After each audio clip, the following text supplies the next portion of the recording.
गुरुर्ब्रह्मा गुरुर्विष्णु गुरुदेवो महेश्वरा गुरु साक्षात् परब्रह्म तस्मै श्री गुरुवे नमः। ओम अखंड मंगलकार्याप्त्यमेन चराचरं तत्परसेतेन यस्मै श्री गुरुवे नमः। सतगुरु महाराज की जय, गौ माता की जय, बांके बिहारी लाल की जय। श्री राधा रमणी हरि बोल, श्री राधा रमणी हरि बोल, श्री राधा रमणी हरि बोल, श्री राधा रमणी हरि बोल। गौ माता की जय। आज हम आपको जो भी बताएंगे सिर्फ देसी गौ माता के बारे में बताएंगे, जिस गौ माता के अंदर 33 करोड़ देवता विराजमान है। उस गाय के बारे में हम आपको बताएंगे कि उस गाय को घर में रखने से, गाय से जुड़ने से, गाय की सेवा करने से हमें क्या क्या फ़ायदे होते हैं। कई बहन भाई कहते हैं कि हमें देसी गौ माता के बारे में नहीं पता, देसी गौ माता कैसी होती है, देसी गौ माता की कितनी प्रकार की नस्ल होती है। हमारी देसी गौ माता की 35 प्रकार की नस्ल होती हैं, जिसमें अमेरिकन और जर्सी गाय नहीं आती हैं। इसमें हमारे देवता वास नहीं करते हैं। हमारे देवता सिर्फ देसी गौ माता के अंदर वास करते हैं। देसी गौ माता का जो गौमूत्र होता है वो इतना फ़ायदेमंद होता है कि उसको हम जब सुबह उठकर एक ढक्कन उसका पिएंगे तो वो हमारे अंदर शरीर में जो भी बीमारियां होती हैं, 15 दिन आप लगातार इसको पी लो, आपके शरीर की जितनी भी बीमारियां सब ठीक हो जाती हैं।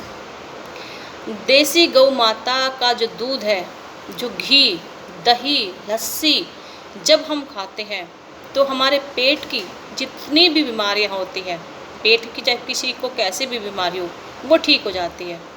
अब कई लोग कहते हैं कि जब उम्र बढ़ जाती है तो घी हजम नहीं होता है, लेकिन हमारी देसी गौ माता का घी बच्चे से लेके 100 साल के बूढ़े को भी हजम हो जाता है। वो इतना हल्का होता है, पौष्टिक होता है, उसमें बहुत अच्छा एनर्जी होती है, उसकी अच्छी एनर्जी होती है, वो हर किसी को हजम हो जाता है।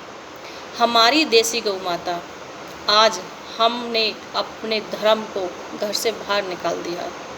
आप कहेंगे जी धर्म को हमने घर से बाहर कैसे निकाला? हमारे जो भी देवता हैं सब गौ माता के अंदर वास करते हैं। जब हमने गौ माता को अपने घर में नहीं रखा, दिल में जगह नहीं दी, हम उसकी सेवा नहीं कर रहे हैं, उसको मान नहीं रहे हैं, तो हमारा धर्म ही हमारी गौ माता है।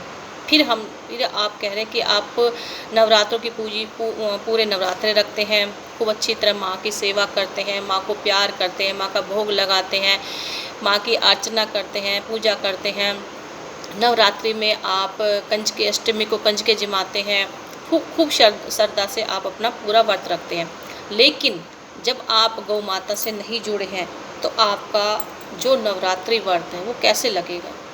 माता खुद एक गौ माता है, गाय है। हम जो अष्टमी वाले दिन हम कंजके जिमाते हैं, जो अष्टमी पूजन करते हैं, वो गौ माता का ही पूजन होता है, जिसके बारे में आप नहीं जानते हैं।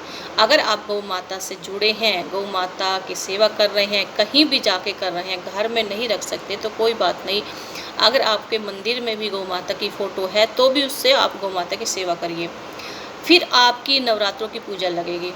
अगर आप गोवर्धन पूजा करते हैं, दिवाली पूजा करते हैं, कोई भी पूजा करते हैं, अगर आप गाय की सेवा कर रहे हैं तो ही आपकी पूजा लगेगी, क्योंकि हमारी गौ माता के अंदर ही 33 करोड़ देवताओं का विराजमान है।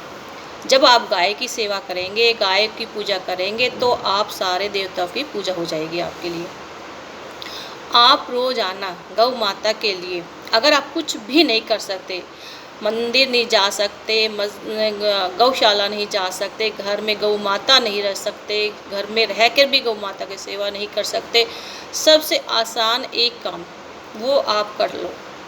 रोज़ाना गौ माता के नाम से 1 रुपया निकालो, एक अपनी गुल्लक बना लो, चाहे कहीं भी एक ऐसी जगह बना लो जो रोज़ाना आपने 1 रुपया गौ माता के लिए निकालना है।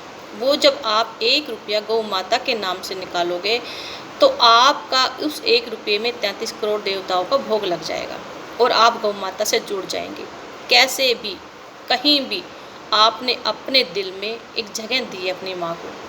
अगर हम अपनी माँ की सेवा नहीं करेंगे, अपनी माँ की बात नहीं मानेंगे, तो हमें आशीर्वाद कैसे मिलेगा। ग्रंथों में भी कहा है, शास्त्र भी कहते हैं, हमारे आचार्य जी भी कहते हैं, हमारे गुरु महाराज भी कहते हैं कि सबसे पहली बच्चे की माँ सबसे पहले कौन होती है, बच्चे की माँ ही गुरु होती है। जब बच्चा जन्म लेता है, बच्चों को जब हम घर में संस्कार सिखाते हैं तो वो कौन सिखाता है, माँ सिखाती है। पहली गुरु कौन होती है, बच्चे की माँ होती है। और माँ कौन है, हम बच्चों को जन्म देते हैं, संस्कार देते हैं, लेकिन वो माँ जो पूरे सृष्टि के भार को संभाले हुए है, जो सब को का लालन पोषण करती है, उस माँ को हमने आज घर से बाहर निकाल रखा है। उस माँ को कसाई काट रहे हैं, वो त्राही त्राही मचा रही है। और जैसे ही जब माँ को मारते हैं कसाई, उसका खून ज़मीन पर गिरता है, ज़मीन रो पड़ती है कि इससे भयानक और कोई पाप नहीं हो सकता। एक बेटा अपनी माँ का हत्यारा बन जाता है, वो अपनी माँ को मार रहा है। कई लोगों ने बिजनेस चला रखा है कि गौ माता का जो मांस है उसको बाहर भेजते हैं, उससे ही वो अपनी रोजी रोटी कमा रहे हैं। आप देखिए, इससे बड़ा पाप और क्या होगा। आज जो ये इतनी भयानक बीमारियां आ रही हैं, महामारी आ रही है, बाढ़ आ रही है, सर्दी में सर्दी बहुत ज़्यादा होती है, गर्मी के टाइम में गर्मी बहुत ज़्यादा होती है, सृष्टि का प्रकोप बढ़ रहा है, धरती का प्रकोप बढ़ रहा है, और ये हम सबको झेलना पड़ रहा है। कुछ लोग ऐसे हैं जो माँ पर अत्याचार कर रहे हैं, जिससे ये संकट आ रहा है, लेकिन झेलना पूरी सृष्टि को पड़ता है। सारी सृष्टि को ये प्रकोप झेलना पड़ रहा है। कितनी भयानक भयानक बीमारियां आ रही हैं। आज हम अपने सिर्फ एक ही वजह से कि हमने गौ माता को नहीं माना। जब हम अपने गौ माता को मानने लग जाएंगे, गौ माता से जुड़ जाएंगे, तो धीरे धीरे ये सृष्टि का प्रकोप खत्म हो जाएगा। कहते हैं कि जैसा दोगे वैसा लोगे, जैसा बोओगे वैसा काटोगे। हम हर काम के लिए इतने व्यस्त हो गए हैं कि हमने अपने धर्म को समझा ही नहीं। अभी कुछ महीने से जो बीमारी आ रही है, इसके बाद भी हमें ये समझ में नहीं आ रहा कि ये बीमारी क्यों आ रही है। अब आई है तो आगे भी आ सकती है और इससे भयानक भी आ सकती है, लेकिन हम इस बात को नहीं समझ रहे हैं। आप अपनी गौ माता से जुड़िए, गौ माता की सेवा करिए, गौ माता को दिल में बसाइए, गौ माता का भजन करिए, गौ माता के लिए हरा चारा डालिए। मैंने अभी आपको पहले बताया, जब आप 1-1 रुपया रोज़ाना गौ माता के लिए निकालेंगे, तो जो आपका पूरे महीने के रुपये इकट्ठे हो जाते हैं, 30-31 जो भी रुपया बनेगा, उसको लेके आप गौशाला में जाइए। वहाँ पे हरा चारा, गुड़, चना, आटा, दाल, कुछ भी अपनी गौ माता को खिलाइए। इससे आपके पूरे महीने का भोग गौ माता को लग जाएगा। उस 30-31 रुपये में आपके 33 करोड़ देवताओं का भोग लग जाएगा और आप गौ माता से जुड़ जाएंगे। फिर कोई ऐसे धीरे धीरे जब हम अपनी गौ माता को मानने लग जाएंगे, उनकी सेवा करने लग जाएंगे, तो ये धीरे धीरे ऐसी कोई भयानक बीमारी आएगी नहीं। खासकर उनके पास तो बिल्कुल भी नहीं आएगी जो गौ माता की सेवा में लग जाएंगे। आज के लिए बस इतना ही। ऐसे ही थोड़ा थोड़ा मैं रोज़ आपके लिए बताऊंगी। राधे राधे।